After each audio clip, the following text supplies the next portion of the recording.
different levels to this, and that is how do insurance companies control or regulate their panel counsel so that those counsel don't turn against them and file a big lawsuit against them.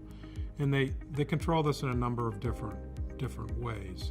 Years ago, most insurance companies realized that we're all big boys and girls. We all know that law firms are noble. They will represent a client, and sometimes they'll be for you and sometimes they'll be against you. So we'll give you a written waiver and no big deal. If you want to sue us, we don't like it, but we'll give you the waiver. Well, that all stopped a number of years ago. The waivers are much more difficult to get, and they're very limited in scope. The idea that you can both represent an insurance company or be on panel counsel and then sue or be adverse to an insurance company is sort of a gray area. So on the insurance company side, they've tightened the strings over the years. If you're going to be on panel counsel, you're going to have some sort of an agreement.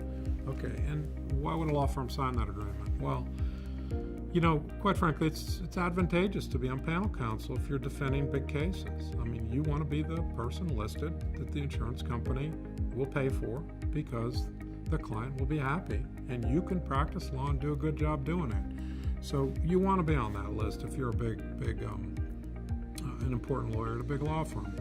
So what they do is there's an agreement. You're going to have an agreement if you're a panel counsel, and somebody at the law firm is going to sign it, and it's going to control what you can do. Sometimes these agreements set forth you can't do certain things, and other times it's just understood that you can't do certain things. For years, it was just understood that if you were on AIG panel counsel, you could sue AIG if you're gutsy enough. But you'd have to give them a heads up before you sued them. And you couldn't sue them for bad faith. And you damn well better not be aggressive in that lawsuit because that's just uncomfortable for AIG. If you're at a big law firm and you need to sue AIG, you would call the AIG liaison, and the AIG liaison would say, hey, do you mind if I give them a heads up? I mean, they're going to get sued. We can't sue them without telling them about it.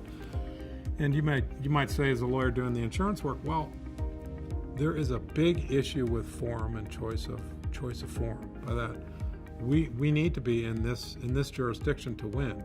If we're in this jurisdiction over here, we lose. So, and you're saying, well, I don't know if it's okay to tell the insurance company we're going to sue them. And why do we have to? Well, that's what you'd say as a policyholder lawyer. And on the flip side, the other guy's like, look at it. This is one of your partners, by the way. How could it harm anybody? I mean, we're just telling them that we're going to sue them and giving them a little bit of time to get ready for it. And then on the other side, you're thinking, if you're the policyholder lawyer, you're like, what do you mean give them time to think about it? They're going to strategize and do something that's not right. Anyways, that's the dynamic, and it does happen. Let's say you get through that, and you do sue them. This is a situation that happens as well. Well, you're looking at the claim and you're saying, you know what? This is really bad conduct. This is a legitimate bad faith claim. I need to make that claim for my client. So talk to the client. Client gets all fired up. They're ready to file a bad faith lawsuit, amend the lawsuit for bad faith, go for punitive triple damages and everything else, and make this a really exciting case. And they're happy to do it and they want to do it. So you're at one of these big law firms and you say, okay, we're ready to go. We're going to file a bad faith case. What happens? You can't file it. What do? It's uncomfortable. You got to go back to the client and say, yeah, you know what?